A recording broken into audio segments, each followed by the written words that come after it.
Welcome to today's Explainer. I am absolutely thrilled to share this journey with you because we are looking at one of the most mind-bending intersections of psychology and physics ever documented. We're following the arrival of the research vessel Sagan at Kepler 742b, a deeply beautiful but frankly terrifying world that the crew colloquially calls planet Noos. Have you ever had a completely random, maybe even frightening thought just pop into your head out of absolutely nowhere? Well, what if your most intrusive thoughts instantly became real? And I don't mean as a metaphor, I mean as physical, solid matter standing right in front of you. That is the high-stakes reality of the world we're exploring today, a place where the barrier between the human mind and physical reality literally does not exist. Welcome to Planet Noos, a world without filters. Okay, let's dive into this. When the Sagan actually descends, it doesn't punch through regular atmospheric gas. It plunges into something that looks like liquid pearl. The atmospheric pressure here is 3 bar, but it behaves completely anomalously. It's a non-Newtonian fluid. Think about that for a second. If the ship strikes it at a high velocity, the fluid hardens. But when they decelerate, it flows around them just like water. It's an environment that reacts entirely to how it's engaged. Now, the team termed this shimmering silver dust new matter. And it isn't magical, right? It's actually a room-temperature Bose-Einstein condensate. To put that simply, these are microscopic, carbon-based, organometallic nanostructures, and they're laced with a superconducting bismuth copper alloy. They're basically highly conductive, self-assembling particles suspended in a metastable state. The entire planet is coated in this mindless, shifting soil that is literally just waiting for an instruction. Section 2. The physics of thought. Grounding the magic. Let's see how this builds, because cognitive physicist Dr. Eris Thorne, who specializes in bioelectromagnetism, figured this out. He discovered that while the human brain emits incredibly weak magnetic fields on Earth, fields that are easily drowned out by your cell phone, on Noos, the entire planet's intense magnetosphere acts as a massive, natural, ultra-low frequency amplifier. The planet itself is a giant superconducting medium. It captures those weak neural signals in a precise, 3-step scientific mechanism. Step 1, your synapses fire, creating a localized electromagnetic pattern. Step 2, the planetary amplifier takes that highly specific blueprint and projects it outward. And step 3, the new matter particles, acting like a macroscopic quantum system, align their spin states with your neural oscillations and undergo a phase transition. They instantly lock together to form a solid, macro-scale structure. Your thought, quite literally, becomes reality. But, the first law of thermodynamics still applies here. You can't just create matter out of thin air. To prove this, Dr. Thorne focused his mind to create a simple 3-centimeter quartz cube inside a containment chamber. It worked beautifully, but the kicker is the chamber's temperature instantly dropped by 12 degrees Celsius. Bringing order to the chaotic pneumomatter is an endothermic process. It violently draws thermal energy, heat, from the immediate environment to fuel the crystallization. So thought has a very real physical cost. Now, what's really interesting about this is how the team categorized the phenomenon into a brand new discipline. They called it Noetic engineering. They found that building safe survival tools depended on 3 crucial variables. First, coherence. How clear is your mental image? This determines if the object will actually hold together. Second, resonance. What is the emotional intensity behind the thought? This dictates how fast and dense it forms. And finally, mass-energy balance. Is there enough local heat and raw material to fuel the synthesis without flash freezing the air right out of your lungs? Section 3. The psychological mirror. The danger of the unconscious. To even step foot outside, the team had to wear specialized neural dampening arrays. Think of them as heavy-duty noise-canceling headphones, but for your brain. They need these because the planet doesn't distinguish between a deliberate conscious command and a totally random stray thought.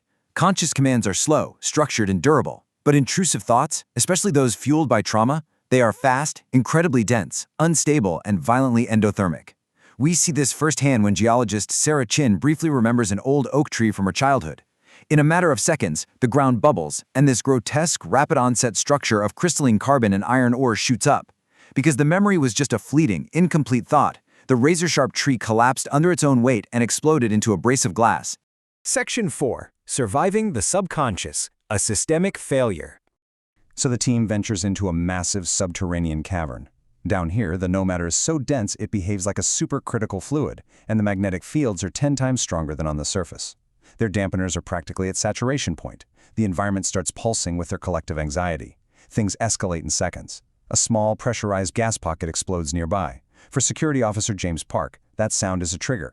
His suppressed PTSD of a catastrophic hull breach on the CSS Goliath violently surfaces.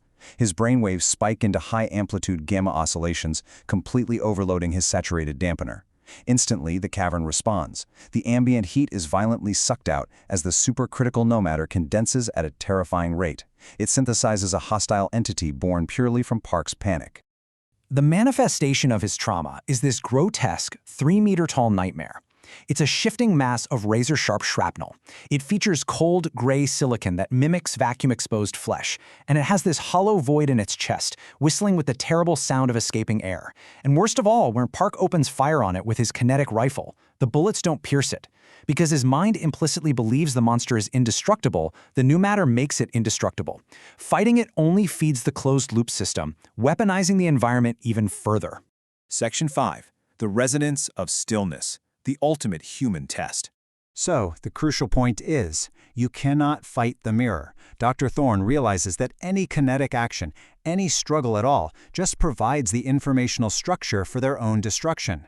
They must starve the environment of information.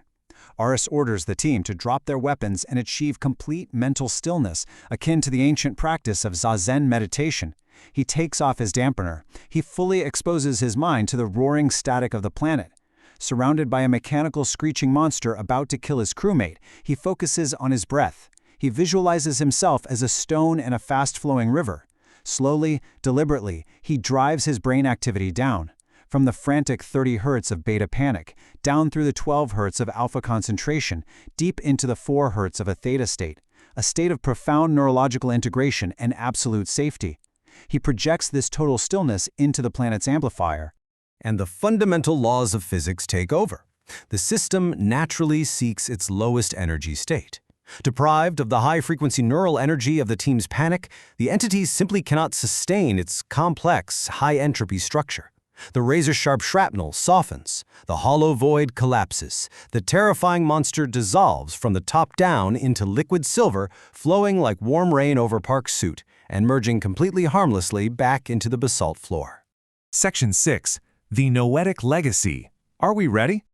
6 months later, the Sagan departs Kepler 742b. They leave absolutely no permanent structures behind because on Noos you can only build what your mind is actively willing to sustain. They take nothing with them except that single, flawless quartz cube Dr. Thorne manifested on day 2. As they leave, Eris Thorne reflects that humanity is currently too noisy, too fractured, and too burdened by subconscious trauma to colonize this space. We would simply destroy ourselves with our own reflected minds. As he beautifully states, we must learn to quiet the storm within before we can step into a world that turns our storms into reality. And as the ship breaks orbit, the clouds of Noos swirl one final time, forming a massive, planetary-scale spiral of a human DNA strand, echoing their departure. Which brings us to a final thought for today's explainer. If you stood on the shimmering silver dust of planet Noos today, without any filters, without any dampeners, what would your mind build? A paradise or a prison? Please like and subscribe.